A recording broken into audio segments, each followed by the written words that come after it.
Assalamualaikum warahmatullahi wabarakatuh. Perkenalkan, saya Nia Yani Mulyani dari Fakultas Ilmu Kesehatan semester 4 Universitas Ibnu Khaldun Bogor. Saya akan mempresentasikan ayat dan hadis tentang kesehatan sebagai tugas dari STI 4 dengan dosen pembimbing Dr. Ahmad Alim MA. Presentasi saya kali ini adalah rangkuman dari buku Islamisasi Ilmu Kesehatan bab 11 halaman 142 sampai 154 karya Dr. Ahmad Alim MA. Sebelum saya lanjutkan, mohon izin untuk mengkoreksi di menit 13-16 detik. Nanti yang dimaksud oleh saya dalam penjelasan tersebut adalah mandi sehari 2 kali. Terima kasih. Pokok bahasan yang akan saya sampaikan adalah ayat dan hadis tentang budaya bersih dan suci, rapih dan tidak berlebihan, menjauhi najis, sehat lahir dan batin, memanfaatkan kesehatan, mengkonsumsi yang halal dan thayyib, anjuran berobat, tidak berlebihan dalam makan, larangan meniup makanan dan minuman, penawar racun, bersih dan berkah, cuci tangan, bersuci bagian dari iman, bersiwak, memelihara kesucian, membiasakan mandi, dan menjaga fitrah yang 5. Baiklah, kita bahas satu persatu budaya bersih dan suci. Ini adalah hadis ini adalah ayat Al-Quran surat Al-Baqarah ayat 222. Mereka bertanya kepadamu tentang haid. Katakanlah haid itu adalah sesuatu yang kotor. Oleh sebab itu, hendaklah kamu menjauhkan diri dari wanita di waktu haid dan janganlah kamu mendekatkan mereka sebelum mereka bersuci. Apabila mereka telah suci, maka campurilah mereka itu di tempat yang diperintahkan Allah kepadamu. Sesungguhnya Allah menyukai orang-orang yang bertaubat dan menyukai orang-orang yang mensucikan diri. Selanjutnya adalah hadis tentang rapi dan tidak berlebihan. Ini adalah Quran surat Al-A'raf ayat 31, jadi bukan hadis ya.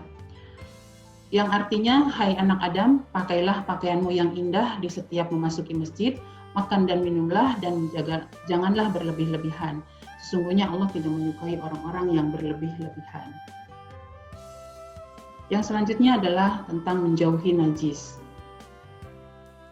Ini masih Al-Quran, surat Al-An'am ayat 145, yang artinya, katakanlah, tiadalah aku peroleh dalam wahyu yang diwahyukan padaku, sesuatu yang diharamkan bagi orang yang hendak memakannya, kecuali kalau makanan itu bangkai, atau darah yang mengalir, atau daging babi, karena sesungguhnya semua itu kotor, atau binatang yang sembelih atas nama selain Allah. Barang siapa dalam keadaan terpaksa, sedang dia tidak menginginkannya dan tidak pula melampaui batas, maka sesungguhnya Tuhanmu Maha Pengampun lagi Maha Penyayang. Kalau dalam keadaan terpaksa, boleh berarti, tetapi betul-betul terpaksa ya. Kemudian selanjutnya adalah sehat lahir dan batin. Ini dari Abdullah agak sedikit terganggu. Dari Abdullah bin Nu'man radhiyallahu anhu, beliau berkata, saya mendengar Rasulullah Shallallahu Alaihi Wasallam bersabda, sesungguhnya yang halal itu jelas dan yang haram juga jelas. Di antara keduanya terdapat perkara-perkara yang subhat. Subhat itu samar-samar antara halal dan haram, yang tidak diketahui oleh orang banyak. Maka siapa yang takut terhadap yang subhat, berarti dia telah menyelamatkan agamanya dan kehormatannya. Dan siapa yang terjerumus dalam perkara subhat, maka akan terjerumus dalam perkara yang diharamkan. Dalam hadis riwayat Bukhari ini dijelaskan juga bagaimana perumpamaannya ya, sebagaimana pengembala yang mengembala hewan gembalaannya di sekitar ladang yang dilarang untuk memasukinya. Maka lambat laun dia akan memasukinya. Ketahuilah bahwa setiap raja memiliki larangan, dan larangan Allah apa yang dia haramkan. Ketahuilah bahwa dalam diri ini terdapat segumpal daging. Jika dia baik, maka baiklah seluruh tubuh ini. Dan jika dia buruk, maka buruklah seluruh tubuh. Ketahuilah bahwa dia adalah hati. Hadis riwayat Bukhari. Jaga hati kita yuk. Selanjutnya adalah memanfaatkan kesehatan. Ini adalah sebuah hadis yang sangat populer ya, sangat populer dari Ibnu Abbas radhiyallahu anhu. Beliau berkata, Nabi Muhammad SAW bersabda, Dua kenikmatan yang dapat memperdaya banyak manusia adalah sehat dan waktu luang. Hadis riwayat Bukhari. Mari kita manfaatkan nikmat sehat, kesehatan kita dengan sebaik-baiknya. Selanjutnya adalah mengkonsumsi yang halal dan thayyib. Ini juga hadis tentang kesehatan dari hadis riwayat Muslim dari Abu Hurairah radhiyallahu anhu, dia berkata, Rasulullah Shallallahu alaihi wasallam bersabda, sesungguhnya Allah Ta'ala itu baik, tidak menerima kecuali yang baik. Dan sesungguhnya Allah memerintahkan kepada orang yang beriman, sebagaimana ia memerintahkan kepada para rasulnya dengan firman-Nya. Wahai para rasul, makanlah yang baik-baik dari apa yang kamu rizkikan kepada kalian. Beliau menyebutkan, ada seseorang yang melakukan perjalanan jauh dalam keadaan kusut dan berdebu. Dia mengangkat tangannya ke langit, saya berkata, ya Tuhanku, padahal makanannya haram, minumannya haram, pakaiannya haram, dan kebutuhannya dipenuhi dari sesuatu yang haram. Maka jika begitu keadaannya, bagaimana doanya akan terkabul?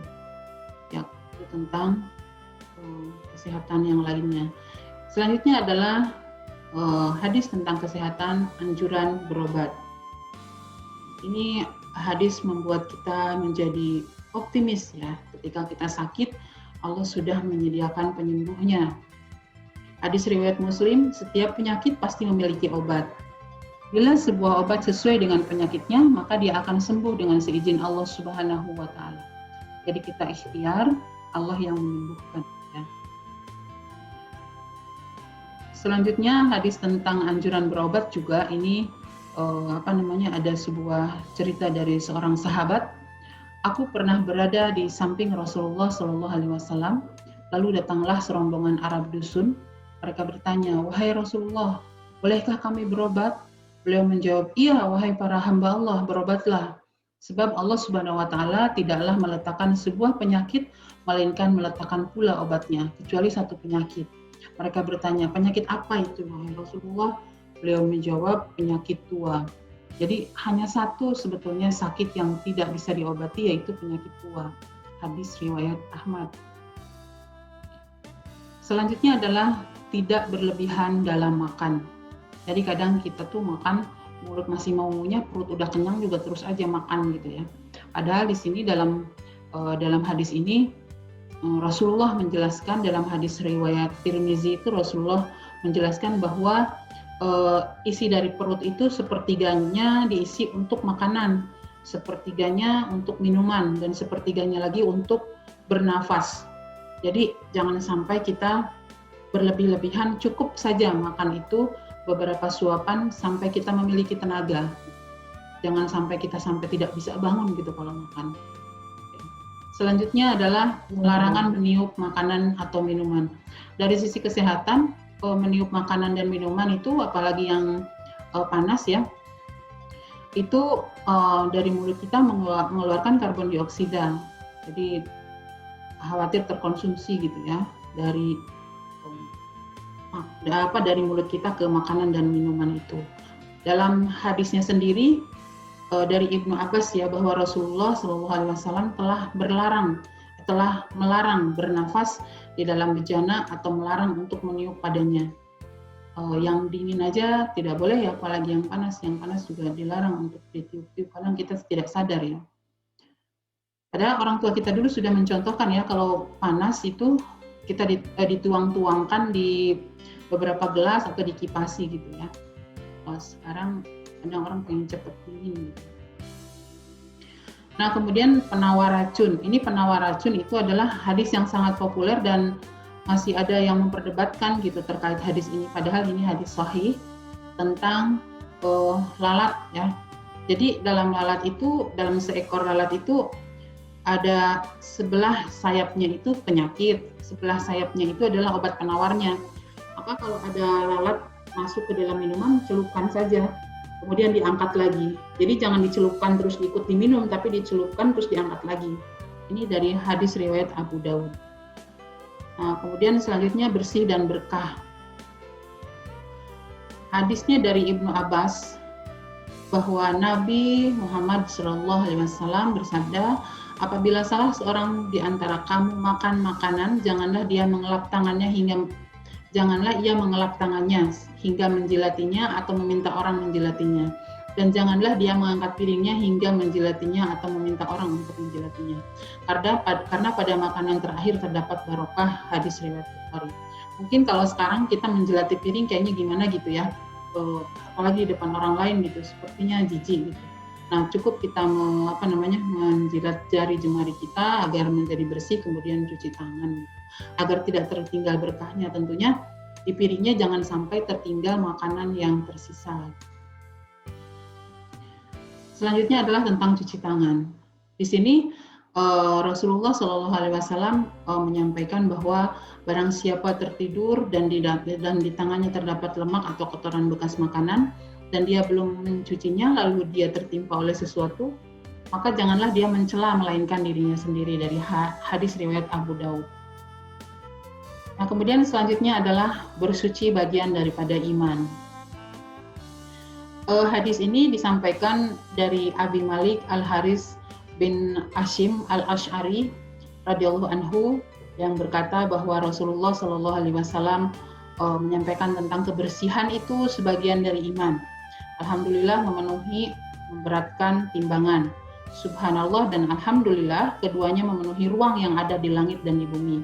Salat itu adalah nur, sedekah itu adalah dalil, dan sabar itu adalah cahaya, serta Al-Quran itu adalah hujah. Hujah itu bukti ya, untuk membelamu atau menentangmu. Setiap manusia adalah bekerja, maka ada yang menjual dirinya untuk menyelamatkan dirinya atau mencelakakannya. Jadi silakan memilih kita mau hidup selamat atau mau hidup celaka gitu. Itu Rasulullah sudah menyampaikannya pilihan. Selanjutnya adalah bersiwak. Ini juga hadis sangat populer ya, karena saking bersiwak itu utama gitu. Rasulullah itu sampai menyampaikan hadis ini yang didengar oleh Zaid bin Khalid Al-Juhani. Beliau berkata, saya mendengar Rasulullah Shallallahu Alaihi Wasallam berkata, jika saja tidak memberatkan umatku, maka sungguh akan kuperintahkan untuk bersiwak setiap akan mendirikan sholat. Hadis riwayat Ahmad. Ini hadis yang sangat populer dan diketahui oleh semua umat Muslim ya harusnya. Oke, selanjutnya adalah memelihara kesucian. Hadis ini dari riwayat Bukhari, Muslim, dan Abu Daud. Abu Hurairah radhiyallahu anhu kata bahwa Rasulullah Shallallahu Alaihi Wasallam bersabda, apabila seseorang dari kalian berwudu, hendaklah memasukkan air ke dalam hidungnya, kemudian menyemburkannya. Dan barang siapa beristijmar, hendaklah mengganjilkannya. Dan jika seseorang dari kalian bangun dari tidurnya, maka hendaklah bersuci kedua telapak tangannya sebelum memasukkan ke dalam bejana sebanyak 3 kali. Maka sesungguhnya seseorang dari kalian tidak mengetahui kemana tangannya bermalam. Jadi begitulah bersuci ya dalam Islam. Sampai ketika bangun tidur pun kita sebelum pegang apa-apa itu cuci tangan dulu gitu. Karena kita tidak tahu semalam tangan kita ada di mana posisinya.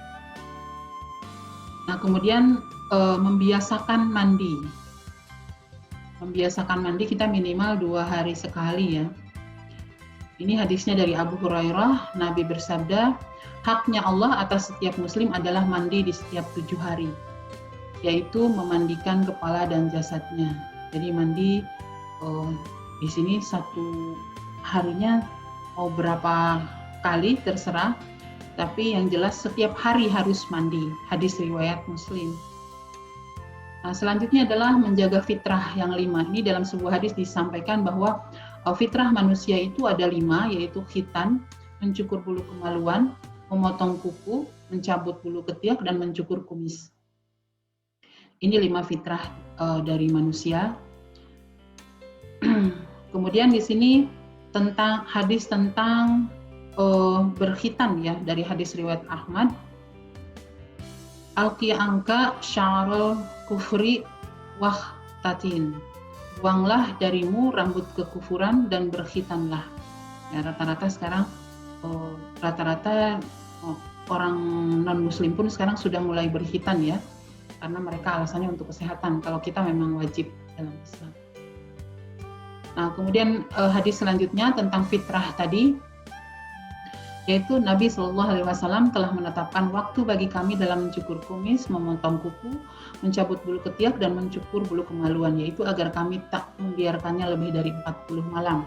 40 malam itu berarti 1 bulan 10 hari. Pada hari Jumat ya, kita biasakan untuk membersihkan hal-hal yang disebutkan dalam hadis riwayat Muslim ini. Kemudian selanjutnya adalah hadis riwayat Bukhari, masih tentang fitrah yang 5 tadi. Ukhfus syawariba wa wa'fulliha, cukurlah kumis dan panjangkanlah jenggot. Jadi yang sunnah itu kumisnya dicukur dan jenggotnya dipanjangkan. Jangan dicukur jenggotnya, jangan dicukur habis. Hadis riwayat Bukhari. Jazakumullah khair, terima kasih telah menyimak presentasi saya pada hari ini. Semoga bermanfaat. Mohon maaf atas segala kekurangan dari apa yang saya sampaikan pada hari ini. Karena itu semata-mata keterbatasan dari saya pribadi, dan kelebihan atau kebaikan dan ilmu yang terdapat dari apa yang saya sampaikan itu hanya milik Allah. Allah alam bisawab. Subhanakallahumma bihamdika asyhadu an la ilaha illa anta astaghfiruka wa atubu ilaik. Wassalamualaikum warahmatullahi wabarakatuh.